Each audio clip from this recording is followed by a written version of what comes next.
silakan Muhammad.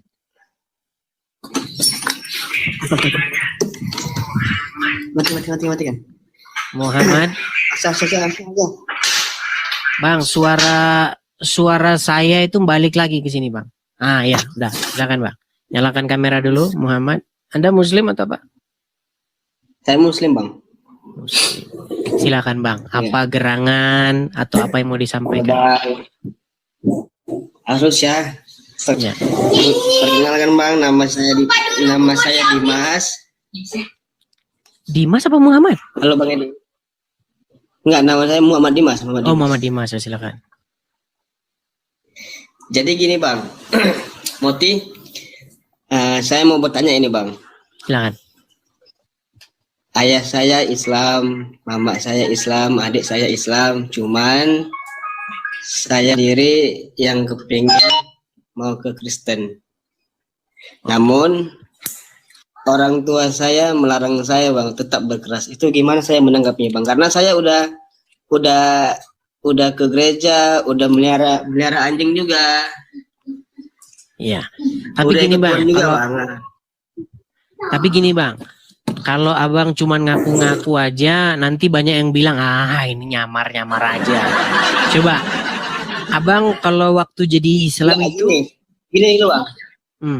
Bang, sini saya potong. Kenapa saya buat nama saya di TikTok saya ini Muhammad? Karena saya dari kakak saya ini kan sering nengok abang ini, sering nengok Edis. Jadi dia bilang buat namamu tuh Muhammad biar namamu tuh cepat dinaikkan, katanya seperti itu.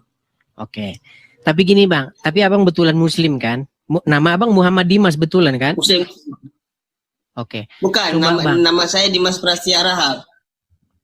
Oh, berarti bukan Muhammad nama. Oke lah. Iya, sengaja saya buat nama saya Muhammad biar cepat dinaikkan, itu maksudnya. Nama abang itu sebenarnya siapa? Tadi katanya Muhammad Dimas. Dimas Prastia Rahab. Enggak ada Muhammadnya. Tak ada. Berarti bohong abang tadi. Tadi katanya namanya Dimas Muhammad. Itu enggak gini, Bang. Itu supaya nama saya itu cepat dinaikkan, di live abang ini. Gitu. Saya mau bertanya. Oke, baik. Gini, Bang, coba kita tes dulu, Bang. Kalau abang yang benar-benar nih, tadinya abang muslim. Oke. Coba, Bang, bisa nggak abang mengucapkan ayat-ayat Al-Quran atau bacaan sholat, niat sholat? Silakan, coba. Bisa. Ngaji, coba ngaji dulu, ngaji. Mau baca apa dulu nih, Bang? Surat yang Anda hafal. Surat, diam dulu, Syah. Surat-surat yang saya hafal. Nah, silakan coba. Banyak lah, Bang. Al-Mulk ada, Ar-Rahman ada. Coba Al-Mulk, coba. Coba Al-Mulk atau Ar-Rahman, silakan. Ar-Rahman. Oke. A'udzubillahi minasyaitonirrajim. Bismillahirrahmanirrahim. Ar-Rahman 'allamal Qur'an, khalaqal insan, al-hayahul bayan, asy-syamsu wal qamaru bihusban. Sah ini. Coba, Bang. Oke, sebelum nggak mungkin sampai habis kan, Bang? Iya, panjang itu. Iya, panjang nanti. Oke, gini. Sebelum kita lanjutkan, Bang, saya mau tanya dulu, apa sebabnya abang ini mau meninggalkan Islam, kemudian mau menjadi orang Kristen? Apa jangan-jangan juga gara-gara nikah, gara-gara perempuan? Nah, coba silakan, Abang cerita. Bukan, salah, Bang. Ini, Bang. Ini mau saya ceritakan atau yang panjang atau yang pendek nih, Bang? Panjang, sedang aja, sedang. Nah, gini, Bang, dulu tuh saya tuh kan tinggal di Medan. Ya kan? Nah, saya tuh dulu bandel, Bang. Bandelnya dalam arti itu narkoba iya, judi iya, mukulin orang iya. Nah, jadi, Bang, di Medan itu keluarga saya banyak, Bang. Tak terhitung keluarga saya. Di Medan tuh banyak keluarga saya. Di Medan tuh tempat tinggal saya Tembung. Lalu? Nah, jadi ketika saya itu dikejar-kejar polisi, satu pun warga saya itu nggak ada yang membela saya, Bang. Ketika saya tidak punya uang sama sekali, satu pun keluarga saya nggak ada yang membela sama sekali, Bang. Nah, ketika saya merantau ke Batam, 2021 saya merantau ke Batam, kenallah saya sama orang Kristen. Perempuan apa laki? Perempuan. Udah suami, Bang. Oh, udah bersuami ya. Terus. Oh. Nah, ada suaminya ada. Jadi mereka ini kuanggap kayak keluarga aku, Bang, kayak kakakku dan abangku, karena mereka ini nolong aku, Bang, di saat aku susah di Batam nih, mereka lah yang nolong aku, Bang. Nah, jadi dari situ aku, Bang, mengambil kesimpulan, buat apa aku Islam tapi orang Islam nggak ada yang pernah peduli dengan aku. Keluarga aku semua Islam, Bang. Oke. Lalu yang namanya Harap itu pasti udah Islam, Bang. Nah, ketika aku di Batam nih kenal sama kakakku nih, yang gua anggap kayak kakakku, yang gua anggap kayak abangku, mereka menerima aku dengan ikhlas hati, Bang, menolong aku dengan ikhlas hati, membantu aku dengan ikhlas hati. Dari situ aku, Bang, bisa ambil kesimpulan berpikir, Bang. Oke, lalu? Aku pun sering kok ke gereja. Tiap minggu aku kadang ke gereja. Kalau aku pulang pagi, kan aku kan, Bang, kerja aku security. Kalau pulang pagi tuh aku kalau ngantuk ya aku sempatkanlah ke gereja. Kalau sempat ya paling aku tidur gitu, Bang. Sering aku kerja, Bang. Cuman yang aku mau pertanyaan sama Abang nih, gimana menanggapi kalau keluarga kita nggak terima, Bang, kalau aku ini masuk Kristen. Cuman mama aku aja nggak terima, Bang. Kalau adik-adikku, keluarga aku nggak masalah. Menanggapinya maksudnya gimana? Ya tetap saja, Bang, gini, menjadi Kristen itu tidak membuat Anda menjadi lancang kepada orang tua, menjadi tidak hormat kepada orang tua. Malah justru sebaliknya, justru ketika Anda menjadi seorang Kristen, justru malah Anda harus semakin baik kepada orang tua. Nah, mengenai masa peralihan itu, tentu nanti ada yang seperti itu dari orang tua. Kenapa kau jadi Kristen, nak? Begini. Ya, Anda harus pertanggungjawabkan. Jadi maksud saya begini, Bang. Jangan Anda jadi Kristen karena Anda disakiti oleh orang Islam. Bukan. Anda jadi Kristen itu karena Anda melihat ada cahaya dan kebenaran di dalam Kristen itu. Dan itulah yang harus Anda tunjukkan kepada orang tua. Gini loh, Bu, begini loh, Pak. Kenapa saya jadi Kristen? Karena ajaran di dalam Islam, ini begini ajaran dalam Islam. Sementara yang Kristen begini. Cobalah, Mama, gimana? Apa? Coba kalau Mama begini, mana yang kupilih? Kan seperti itu. Makanya, Bang, banyak nonton channel ini supaya Abang bisa melihat perbandingan antara ajaran Islam dan Kristen. Bang, boleh potong? Ya, silakan. Aku udah sering nonton, Bang, cuman nama aku nggak pernah dinaikkan. Dari kakak aku inilah dia bilang, coba ganti namamu jadi Muhammad, mana tuh coba dinaikkan, karena Bang Edi yang namanya Muhammad pasti dinaikkan. Kebetulan aku ganti, terjadi naik. Kami bang kakak aku suaminya tuh sering nonton Abang tiap malam. Abang lihat tiap malam. Oke. Ketika Abang nonton channel ini, nonton Edis TV ini, kira-kira semakin mantap gak itu untuk meninggalkan agama Islam dan menjadi pengikut Tuhan Yesus? Aku, Bang, semakin kuat, Bang. Aku mengikut agama Kristen aku semakin kuat. Cuman, Bang, tinggal lagi. Aku gini, Bang. Aku anak paling besar dari 3 bersaudara. Ya kan? Aku paling sayang sama mamaku, Bang. Yang namanya orang tua, apalagi keluarga apalagi orang tua aku tinggal 1, mamaku. Kemarin aku telepon dia, Bang. Aku bilang, Mak, aku izin mau pindah ke Kristen. Bilang kan gitu, bla bla bla, kepanjang-panjangin lah, Bang. Dia marah-marah dan bentak-bentak, kau gini sambil dia menangis. Dari situ, Bang, aku nggak bisa, Bang. Aku memang bandel, Bang, tapi aku nggak bisa nengok orang tua aku nangis. Nah, dari situ langsung telepon aku matikan. Oke, saya mengerti itu. Ya, saya ngerti itu, Bang. Jadi maksudnya gini, Bang. Itulah yang dikatakan karena begini, ada yang selama ini, coba, menurut Abang, kenapa mama itu sampai dia ngerasa bahwa anaknya itu mengecewakan. Nah, kenapa kau jadi Kristen? Karena di dalam pikiran ibu itu, di dalam pikiran mama itu, bang ibu Anda, itu ada sebuah sudut pandang bahwa Kristen tuh nggak benar, bahwa Kristen tuh salah, begitu loh. Itulah yang membuat dia berpikir, nah kenapa kau kok ke situ? Makanya itulah yang abang luruskan pelan-pelan. Begitu bang, pelan-pelan. Coba bilang, ajak diskusi, ngobrol. Namanya mama diajak ngobrol sama anak itu kan gak apa. Cuman kalau ngobrol sama orang tua itu yang bagus, yang santun. Begitu. Bang, boleh potong bang, tunggu bang. Ini Silakan. tadi saya dapat ini saya dapat tappingan tadi, katanya anak-anak paling besar kok ada kakaknya gini bang, ceritanya bang. Saya merantau ke Batam 2021 sendiri bang, tunggal. Saya kenal sama beliau karena beliau kasihan dengan saya. Nah, oh itu jadi tadi saya udah menganggap bang beliau itu ceritakan. Itu nggak nyimak berarti yang bawah ya, tadi. tapi ya yang di bawah ini bang katanya, tapi anak paling besar kok punya kakak katanya gitu bang. Iya, dia nggak nyimak dari Saya nggak awal.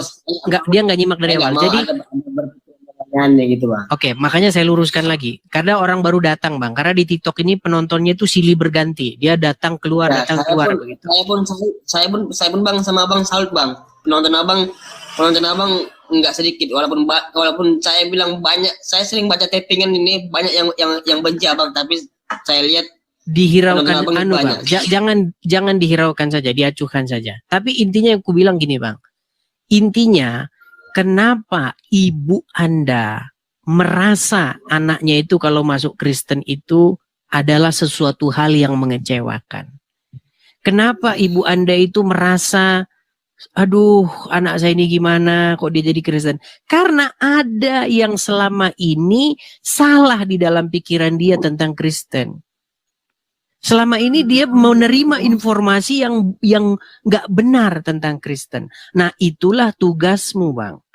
Menceritakan kepada dia, Bu, Islam tuh begini, Kristen tuh begini, inilah bandingannya. Muhammad mengajarkan yang ini, Yesus mengajarkan yang ini. Ya jelaslah saya, menurut hati saya inilah yang saya pilih, begitu.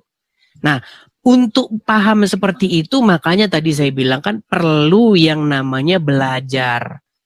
Gitu. Dari nonton diskusi, debat, begitu kan, dari baca Alkitab, baca Al-Quran, begitu.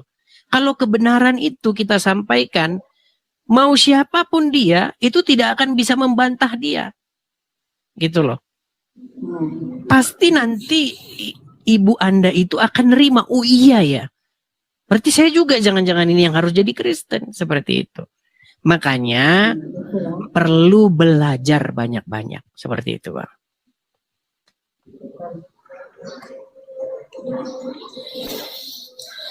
Itu butuh proses bang, jangan buru-buru. Nggak apa-apa bang, di KTP Islam nggak apa-apa. Yang penting kan hati Anda udah bang, sudah menjadi Kristen begitu, menjadi pengikut Yesus. Kadang tuh bang, saya bang tengah malam tuh kadang saya sering kali menangis tuh karena gini bang. Saya menangis itu kenapa orang tua saya itu apa yang saya perbuat, mereka orang tua saya itu nggak pernah setuju gitu bang. Iya itu masalah komunikasi saja bang. Keinginan saya itu orang tua saya nggak pernah setuju. Ya itu mungkin masalah komunikasi dan lain sebagainya. Intinya abang perlu sampaikan dengan metode-metode yang terstruktur begitu. Juga jangan asal serampangan seperti itu. Intinya bang ya yang ku sampaikan itu tadilah. Abang belajar dulu banyak-banyak ya kan. Nanti sampaikan pelan-pelan. Jangan-jangan ini nonton nanti dia. Nanti juga ada yang nyampaikan pasti itu bang. Kalau kakakku nih bang memang setia kali sama abang nih bang. Setiap abang live, suami istri mereka, kalau abang live selalu nonton. Ya. Ya oke lah itu aja bang dulu ya. Pelan-pelan jangan terburu-buru. Udah berapa lama abang nonton channel debat Edis TV ini? Diskusi Edis TV ini? Berapa lama ya? Kalau aku setahun, mungkin kamu 6 bulan lah. Aku adalah bang setengah tahun. Sekitar 6 bulan. Ya, belajar dulu lah ya. Tidaknya nanti kalau udah 1 tahun lah baru nanti ini. Seperti itu. Oke bang. Begitu bang ya. Oke, Kita kasih bantu. kesempatan kepada yang lain ya. Oke bang, siap bang. Oke, terima kasih Bang. Siapa tadi? Oke, Bang. Dimas. Oke. Ya, saya turunkan ya. Iya, ya. Ya. Oke, kita lanjutkan yang lain ya, teman-teman ya. Kita kasih naik ada. Tapi sebelum saya lanjutkan ya, maksud saya itu begini teman-teman. Kita itu harus melihat orang pindah Islam dan Kristen itu karena alasan yang benar begitu. Karena memang saya banyak melihat alasan-alasan itu yang kurang greget gitu alasannya. Contoh tadi seperti yang perempuan tadi kan yang dari Malaysia. Dia pengen keluar dari Islam karena suaminya katanya tidak mencerminkan ajaran agama Islam. Loh, justru sebaliknya, justru malah suaminya itu mencerminkan ajaran agama Islam. Jadi ada sesuatu yang salah gitu loh. Iya kan? Kalau alasan seperti itu, berarti alasannya itu kurang tepat. Atau misalnya nih, yang tadi, yang Dimas tadi, dia kecewa. Kenapa orang Islam nggak ada yang nolong dia? Nanti kalau dibalik, itu jadi sama juga. Contoh, ada orang Kristen. Dia misalnya masuk penjara. Ya kan? Terus nggak ada satupun orang Kristen yang peduli dengan dia. Terus orang Islam yang ini dia. Terus dia jadi Islam. Maksud saya alasannya itu harus benar. Gitu. Kita harus menyampaikan sesuatu yang benar, bukan menyampaikan sesuatu yang perasaan. Kita nggak boleh baper kalau ngomong agama ini. Kita harus bisa membedakan perasaan dengan fakta. Harapan dengan fakta itu harus kita bedakan. Begitu. Jadi orang masuk Kristen karena dia melihat kebenaran di dalam agama Kristen. Itu yang benar. Begitu. Tapi kalau saya bocorin begini nanti orang udah jadi gitu ngomongnya. Tapi ya kita tes lah ya, kita tes. Karena kalau Anda masuk keluar dari Islam karena kecewa dengan orang-orang Islam, itu belum tentu. Jangan-jangan itu orangnya. Jangan-jangan ajaran Islam nggak begitu. Atau nanti kita mendengar dari pihak yang lain seperti itu. Contoh, ya kan? Dia Kristen. Terus dia ke gereja, dilihat pendetanya misalnya nih, maaf nih, pendetanya korupsi gitu. Atau pendetanya misalnya ternyata ada skandal gitu. Terus dia jadi kecewa dengan agama Kristen. Ya bukan seperti itu. Kalau begitu cara pikirnya ya bubar negara ini.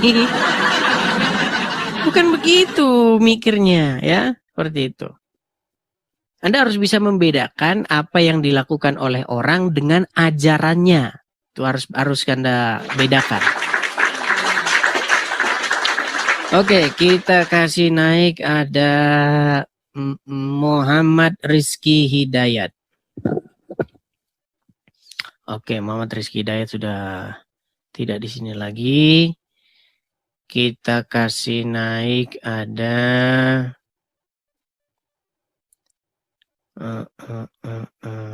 sebentar ya. Saya kasih lihat dulu ada ini Umar sudah pernah naik. Ar-Rahman ini jangan-jangan si Rijal coba. Oh, Ar-Rahman sudah nggak di situ. Coba kita kasih naik ada Kacong. Nah, Kacong lagi.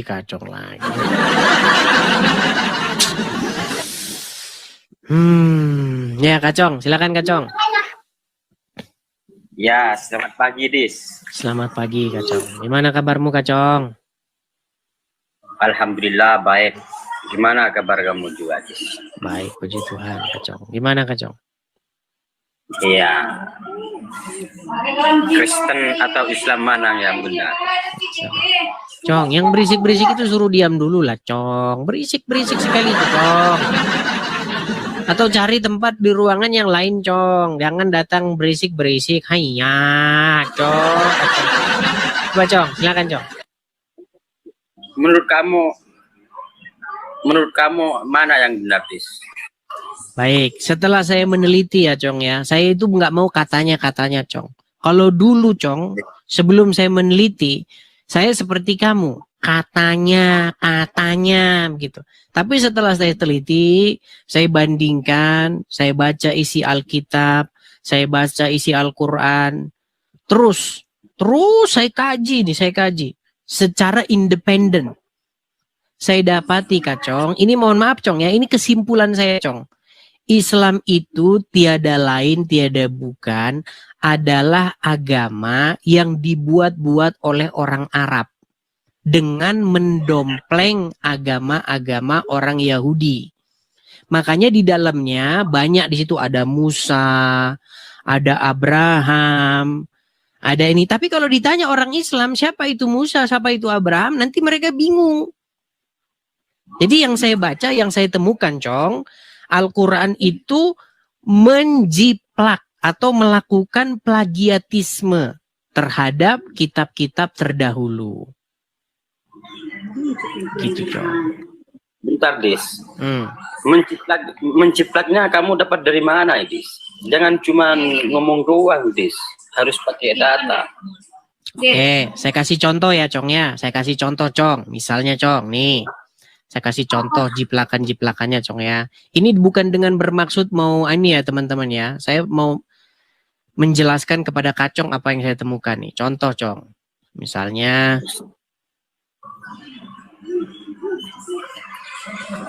kita bikin ya di sini.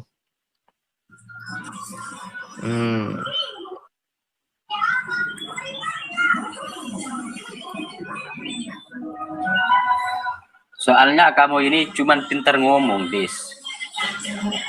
Nah, apa memutar-mutar perkataan itu cuma kamu itu.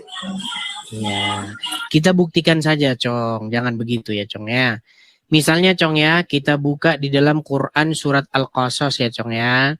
Nah, ternyata surat Al-Qasas ini tiada lain, tiada bukan, itu merupakan kitab yang diambil dari kitabnya orang Kristen. Saya kasih contoh, Cong.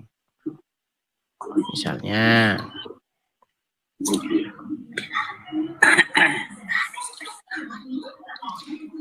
Oke, kita mulai dari Quran dulu atau dari Bible dulu, Cong? Dari Quran dulu apa Alkitab dulu?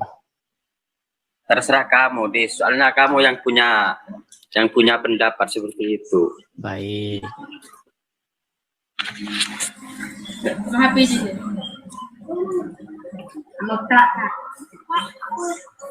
Soalnya aku nyimak dari dulu bukan cuma hanya sekarang.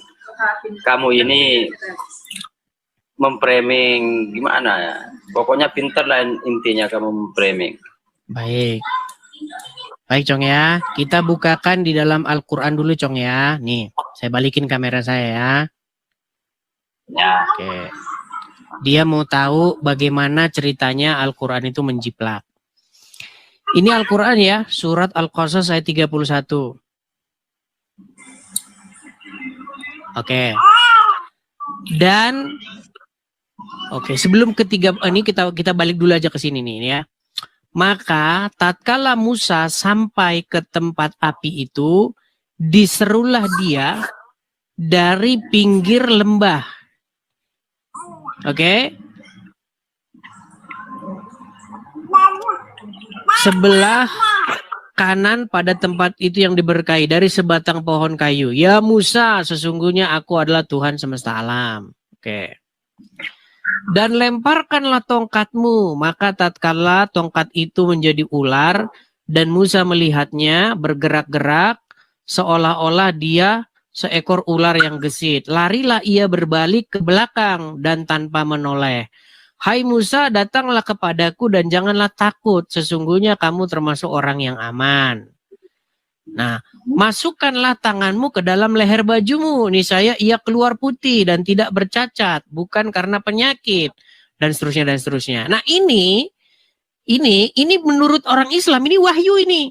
Tetapi menurut pengkajian saya ini bukan wahyu, tapi ini kitab tulisan yang aslinya diambil dari sini nih. Nih, lihat nih. Keluaran pasal yang keempat. Perhatikan. Ya. Lalu sahut Musa, bagaimana jika mereka tidak percaya kepadaku dan tidak mendengarkan perkataanku, melainkan berkata, Tuhan tidak menampakkan diri kepadamu. Tuhan berfirman kepadanya, apakah yang di tanganmu itu? Jawab Musa, tongkat. Lalu Tuhan berfirman, lemparkanlah itu ke tanah. Dan ketika dilemparnya ke tanah, maka tongkat itu menjadi ular, sehingga Musa lari meninggalkannya. Tetapi firman Tuhan kepada Musa, ulurkanlah tanganmu dan peganglah ekornya. Musa mengulurkan tangannya, ditangkapnya ular itu dan menjadi tongkat di tangannya. Supaya mereka percaya bahwa Tuhan, Allah nenek moyang mereka, Allah Abraham, Ishak dan Yakub, telah menampakkan diri kepadamu. Lagi firman Tuhan kepadanya, masukkanlah tanganmu ke dalam bajumu. Dimasukkanlah tangannya ke dalam bajunya, dan setelah ditariknya keluar, maka tangannya kena kuska, putih seperti salju. Sesudah itu firman Tuhan kepadanya, masukkanlah tanganmu kembali ke dalam bajumu. Musa memasukkannya tangannya kembali ke dalam bajunya, dan setelah ditariknya keluar, maka tangan itu pulih kembali seperti seluruh badannya. Jika mereka tidak percaya kepadamu dan mereka tidak mengindahkan tanda-tanda mujizat yang pertama, maka mereka akan percaya kepada tanda mujizat yang kedua. Nah, sebenarnya ini kan yang isi Quranmu tadi kan ngambil dari sini. Cuman kalian bilang itu wahyu, padahal yang ngambil dari sini. Gimana? Sebenarnya gini Cong, sebenarnya kan kamu sudah melihat Cong bagaimana kemiripan itu, dan kamu juga sudah tahu itu sebenarnya itu memang isi kitab itu ya memang ngambil dari kitabnya orang Oten gitu. Cuman begini Cong yang saya tanyakan sama kamu Cong, kok bisa gitu loh Cong, kamu masih mempertahankan itu, kamu bilang itu wahyu padahal nyolong dari kitabnya Oten. Gimana? Silakan. Dulu itu di dalam kitab Oten itu ya, di dalam kitab kamu itu ada ayatnya enggak itu? Sedangkan di dalam Al-Quran itu jelas ada ayatnya juga dan artinya juga gitu. Ada ayatnya. Maksudnya gimana sih Cong? Aduh, Cong. Cong, saya cuma mau bilang begini Cong. Kita ini Cong orang Indonesia, betul. Karena kita orang Indonesia, maka kita harus membaca naskah itu yang sudah diterjemahkan ke dalam bahasa Indonesia. Saya tahu Cong, di dalam Al-Quran itu ada bahasa aslinya bahasa Arab. Alkitab juga ada Cong. Pergi ke toko, bentar Cong, pergi ke toko buku Kristen, bilang sama yang jaga toko, saya mau beli Alkitab, bahasa terjemahan dengan bahasa aslinya, ada nanti dikasih. Bukunya tebel segini nih. Justru dari itu di Islam itu sama di semua dunia itu sama. Sama gimana? Itu lagi yang dibahas. Agama Islam itu ada bahasa Arabnya. Baca Cong, saya udah bosan Cong denger yang begitu Cong. Masa itu dibangga-banggain Cong. Kalau ada bahasa Arabnya masuk surga karena ada bahasa Arabnya di situ. Kalau dibaca Arabnya nanti dapat pahala, Cong. Untuk apa kalau dibaca Arabnya? Kalau nggak tahu artinya untuk apa, Cong? Coba. Itu hebatnya ada di Islam, Jangankan baca artinya. Iya, menurutmu hebatnya. Menurutmu itu hebatnya. Terus menurut saya itu tololnya. Cong, gini loh, Cong. Kau udah ditelepon kan? Udah ditelepon kan? Cong, saya mau bilang begini, Cong.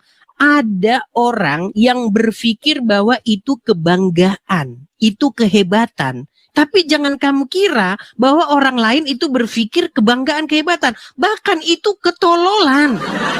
Saya kasih contoh, Cong. Pernah Cong lihat orang matanya ditato, Cong? Pernah? Pernah lihat nggak? Iya. Di mata, di bola matanya itu ditato. Pernah lihat? Pernah. Coba kamu tanya dia. Bangga itu luar biasa, Cong. Hebat kan? Mata gue tatoan. Hebat gue nih, hebat nih. Cong, menurut dia, sebentar Cong, bentar. Menurut dia itu kehebatan. Menurut dia itu karya seni. Tapi menurut dia, Cong, kalau menurut orang lain itu tidak waras. Gimana sih, Cong? Kalau kamu berpikir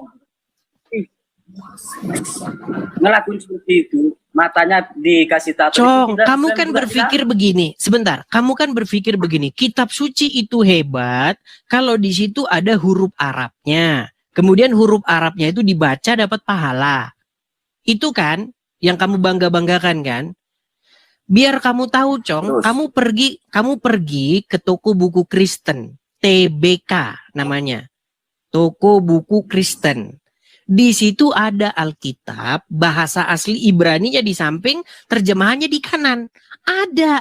Cuman orang Kristen tidak punya pikiran kalau Ibrani-nya dibaca Bereshit bara Elohim et hasamayim ve'et haaretz, masuk surga.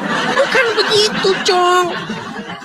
Itu adalah Nandar, tahu kan? Endang Sunandar yang pakai nama palsu Yonatan Nandar. Nah, itu dia. Ya. Dia berpikir otak muslimnya itu dibawa ke Alkitab. Makanya dia kalau sering baca Ibrani itu Bereshit bara Elohim. Itu loh dia. Buat apa, Cong? Kita itu mau ngerti artinya. Artinya kita baca, pesannya sampai. Lalu kita terapkan. Kan di Islam juga ada artinya, Dis. Iya, makanya kita kan sama-sama baca artinya. Tadi kita sudah sama-sama baca artinya kan? Betul. Di sini bukan bahas baca artinya, Dis. Iya, setelah arti gini, Cong. Setelah arti yang saya bacakan tadi, kamu lihat nggak di situ ada kemiripan? Kamu lihat nggak? Ya. Oke. Kalau ada kemiripan berarti ada kemungkinan plagiatisme atau penjiplakan. Setuju? Kalau misalnya aku membalikan pertanyaan sama kamu, kalau kitab Anda yang menciplak dari Al-Quran, Cong, mana yang dulu? Mana duluan, Alkitab atau Quran? kenapa? Mana yang duluan, kitab kami atau kitabmu?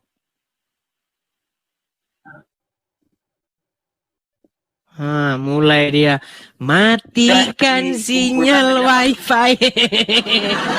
Mana yang duluan, Cong? Nah, ini udah dimati-matikan. Itu udah sengaja itu. Matikan. Itu tangannya dia begini tuh.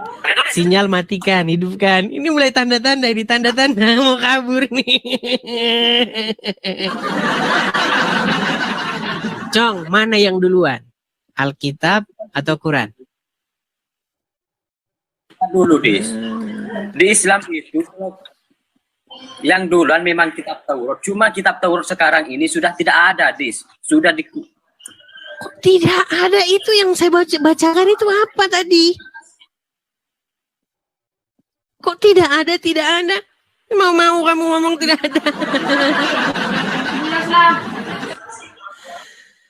Aduh, ini udah mau lari nih. Ini kalau udah begini nih tanda-tanda nih. Udah dimati-matikan tuh sinyalnya sama dia. Ya udahlah, Cong, kalau jangan memang dipaksakan mau lah. dikatakan sempurna agama, Dis. Cong, jangan memaksakan diri. Ingat, Cong ya. Bentar. Belajar lebih baik ketimbang ngeyel. Oke, Cong? Dulu aku jelasan. Ya gimana, Cong? Silakan. Bukan ngeyel, Dis. Kalau memang mau dikatakan sempurna itu di agama Islam paling yang sempurna, Dis. Contoh. Di Islam itu kalau misalnya nggak meyakini, nggak mengimani bahwa kitab Taurat ada, itu nggak sempurna, Dis, imannya. Oke, apakah kamu mengimani kitab Taurat? Dan juga, iya, mengimani. Oke, mana kitab Tauratnya di rumahmu? Itu kamu ngomong apa? Dis, kamu juga punya nggak kitab Taurat yang dulu? Ya, itu yang saya baca tadi, Cong. Gimana sih, Cong? Makanya ini, Cong, saya teringat kepada lagu nih, Cong. Kalian ini begini. Kalian ini seperti kata lagu. Kalian ini seperti kata lagu. Engkau bilang cinta Taurat, engkau bilang cinta Injil. Tapi apa artinya cinta kalau hanya di bibir saja? Kan cuma di bibir saja, Cong. Yang kalian punya, yang numpuk di rumah kalian itu bukan Injil, bukan Taurat. Yang numpuk di rumah kalian itu kitab yang itu tadi, Ibnul Qayyim Al-Jauziyah, di mana burung-burung pria berdiri 70 tahun. Itu kitab kalian yang di rumah. Berapa kali saya main ke tempat teman-teman saya, yang ada itu kitab tuntunan masuk surga, kitab tuntunan begini, kitab mandi ini, mandi itu, kan itu kitab kalian. Gak ada kitab kalian di rumah, Taurat, Injil, gak ada, omong itu semua, omong kosong, hanya di mulut saja. Apakah mengimani itu harus mempunyai kitabnya apa gimana? Baik, sekarang saya tanya, kamu mengimani Quran gak? Iya. Oke, karena kamu mengimani Quran, maka kamu punya kitabnya, setuju? Punya. Oke, kenapa kamu mengimani Taurat, mengimani Injil, tapi kamu nggak punya kitabnya? Kitabnya sudah tidak ada di dalam. Itu asumsi liarmu. Sudah lengkap mana? Kalau kamu bilang tidak ada, itu namanya asumsi liar. Begini, Cong, saya cuma mau pesan begini, Cong. Cinta, mengimani itu bukan di mulut, tetapi betul-betul kamu di situ ada itu loh. Sesuatu yang kamu bilang itu ada di rumahmu. Contoh, saya seneng nih, saya seneng sama Edis TV, tetapi di HP-nya nggak ada tontonan Edis TV. Bohong. Masa kamu bilang saya penggemar Edis TV nih, saya seneng Edis TV, tapi ditanya channel Edis TV mana nggak tahu. Itu namanya bohong.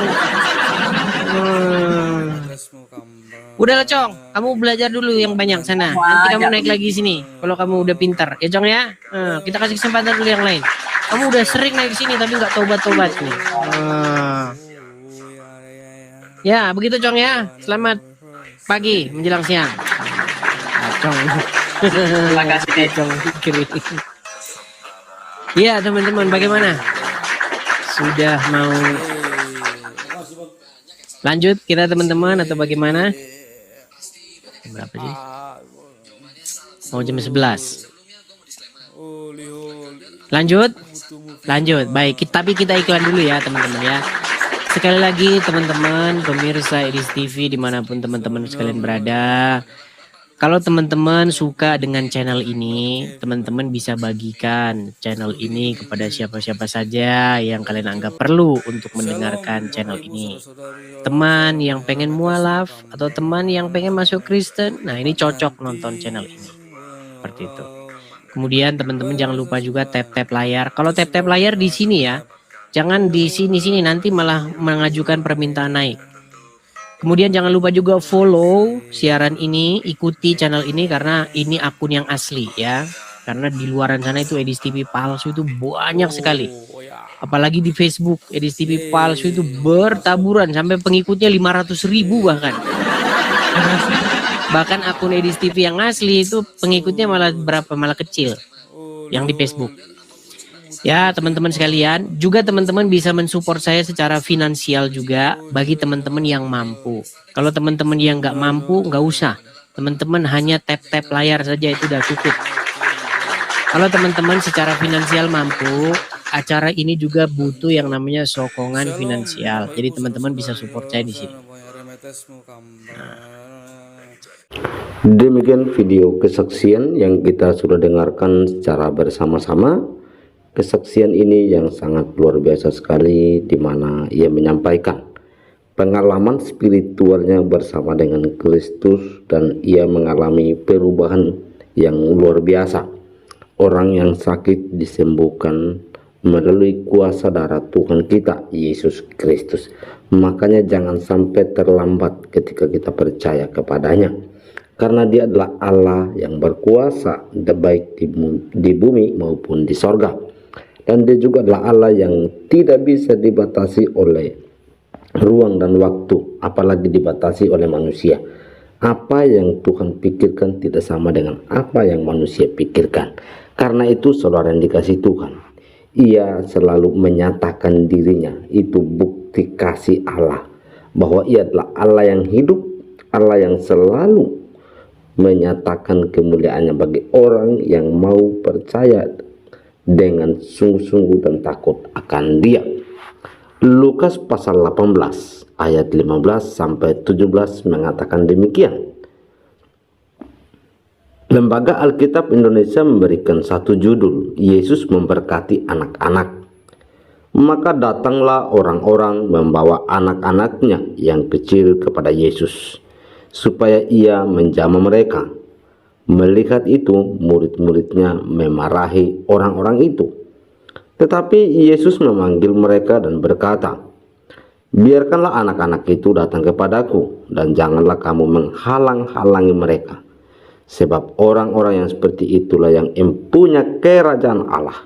Aku berkata kepadamu, sesungguhnya barang siapa tidak menyambut kerajaan Allah seperti seorang anak kecil, ia tidak akan masuk ke dalamnya. Demikian firman Tuhan, saudara yang dikasih Tuhan. Sebenarnya yang menjadi pertanyaan kita dan menjadi topik dalam perenungan firman Tuhan ini adalah, ada apa dengan anak kecil? Seorang ibu menggendong anak kecil naik bis pulang ke rumah. Ketika kernet menghitung penumpang, ia berkata, anaknya dipangku saja ya bu, bebas tiket. Umumnya anak kecil sering dianggap lemah, belum mengerti apa-apa, masih bergantung pada orang tua, belum dianggap penting dalam lingkungan sosial, bahkan kehadirannya tidak dihitung. Ketika orang-orang membawa anak-anak kecil kepada Tuhan Yesus, murid-muridnya memarahi orang-orang itu. Alasannya, Yesus sudah lelah karena sepanjang hari berjalan dan mengajar tentang kerajaan Allah. Sedangkan anak-anak itu belumlah mengerti tentang pengajaran Yesus. Biarlah nanti orang dewasa yang mengajarkannya kepada anak-anak mereka masing-masing. Tidak harus Yesus yang turun tangan mengajarkan anak-anak kecil. Sekarang jangan halangi Yesus dalam perjalanannya. Melihat perbuatan murid-muridnya itu, Yesus memanggil orang-orang yang membawa anak-anak itu dan berkata, biarkanlah anak-anak itu datang kepadaku, dan jangan halang-halangi mereka. Sebab orang-orang seperti inilah yang memiliki kerajaan Allah. Sepertinya Yesus tidak mengindahkan perbuatan murid-muridnya. Dia mengajar dengan menyuruh orang-orang itu membawa anak-anak kepadanya. Lalu Yesus berkata kepada murid-muridnya, siapa saja yang tidak menyambut kerajaan Allah seperti seorang anak kecil, ia tidak akan masuk ke dalamnya. Bagi Yesus, anak-anak itu sangat berharga, bukan penghalang untuk menyatakan kerajaan Allah. Mereka berhak mendapatkan berkat Yesus dan harap dihitung keberadaannya. Ada dua anggapan orang dewasa terhadap anak-anak, menganggap penting dan menganggap tidak penting. Namun, Yesus menunjukkan kepada kita pentingnya menyambut kerajaan Allah seperti anak-anak itu. Anak-anak memilih karakter jujur, polos, mudah berteman, dan mudah mengampuni. Gambaran kerajaan Allah itu mau berteman dengan siapa saja, rela mengampuni, dan mau hidup damai di sekitar. Kita pun dapat meneladani orang-orang yang membawa anak-anak kepada Yesus. Karena itu, saudara yang dikasih Tuhan, jangan kita membiarkan diri kita dikuasai oleh pemikiran-pemikiran yang berasumsi. Tetapi di sini Tuhan Yesus menyatakan bahwa biarkan anak-anak kecil itu datang kepadaku. Dan itu lebih menekankan ayat 17 bahwa aku berkata kepadamu, sesungguhnya barang siapa menyambut kerajaan Allah seperti seorang anak kecil, ia tidak akan masuk ke dalamnya. Jadi apapun itu, anak kecil tetap berharga di mata Tuhan. Demikian dengan orang yang baru percaya kepada Kristus Yesus. Mereka seperti bayi yang masih membutuhkan susu yang murni. Mereka masih membutuhkan makanan rohani yang memang benar-benar makanan rohani tersebut adalah firman Tuhan, di mana mereka